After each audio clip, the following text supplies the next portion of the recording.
Mesdames, Messieurs, bonjour et bienvenue sur notre chaîne YouTube. Ici nous vous donnons la clé, alors si vous êtes nouveau, abonnez-vous et cliquez sur la cloche de notification pour ne plus rien manquer. Cela fait, on peut commencer. France abattre le Mali à tout prix. Après des actions désespérées pour faire mal au Mali, le président Emmanuel Macron a demandé aux diplomates de riposter face aux attaques virales que subit la France sur les réseaux sociaux, notamment en Afrique.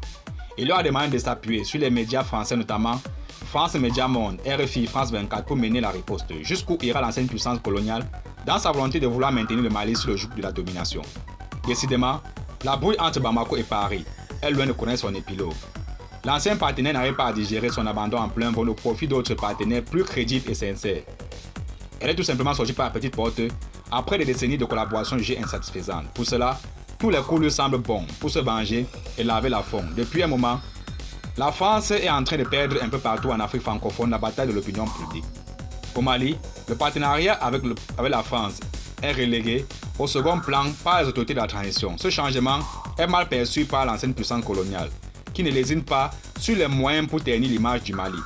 Tout récemment, c'est le président de la République française qui est monté au créneau devant les ambassadeurs français pour demander une propagande plus agressive contre le Mali et ses alliés. Le président Emmanuel Macron a demandé aux diplomates de riposter face aux attaques virales que subit la France sur les réseaux sociaux, notamment en Afrique. Il a ordonné aux diplomates d'être plus réactifs sur les réseaux sociaux pour mieux riposter aux attaques que subit la France en direction des opinions publiques, notamment en Afrique. Notre pays est souvent attaqué. Il est attaqué dans les opinions publiques par les réseaux sociaux et des manipulations, a-t-il déclaré.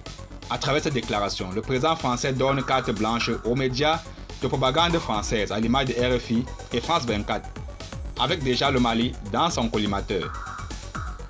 Dans une récente publication, Jeune Afrique titrait « Comment Wagner compte faire main basse sur les mines d'or au Mali ». Cette hebdomadaire tente de faire croire qu'en échange du déploiement de ces mercenaires sur le terrain, la société militaire privée russe demande 3 gisements situés dans le sud du pays. Ils sont pourtant exploités par des entreprises canadiennes et australiennes.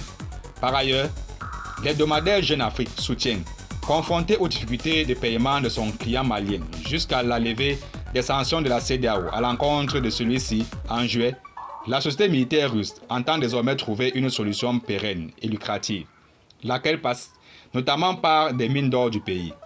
Visiblement, c'est une propagande dont l'objectif est clair. Cette manipulation vise en effet à révolter les populations contre les autorités de la transition qui ont affirmé que rien n'est de trop pour la sécurité du Mali et de ses populations. Ce qui est évident, c'est qu'au Mali, rien ne sera plus comme avant, selon la volonté des autorités. En tout cas, la propagande ne marchera pas, si bien que les populations maliennes n'en veulent plus de la collaboration avec la France. De toutes les façons, les Maliens qui faisaient partie de la plus grande audience de RFI et France 24 ont décidé de s'en affranchir en interdisant la diffusion de ces médias de propagande. Mais apparemment, en plus du réseau France Média Monde, Jeune Afrique est mis en contribution pour déstabiliser le Mali. Heureusement, au moment où la France cherche à détruire le Mali, des partenaires plus crédibles et sincères renforcent leur collaboration avec Bamako. En plus, le Mali bénéficie de la solidarité des peuples africains. Donc, 1 de perdu, 10 de gagné. Merci de nous avoir suivis. Et surtout, abonnez-vous pour plus de vidéos.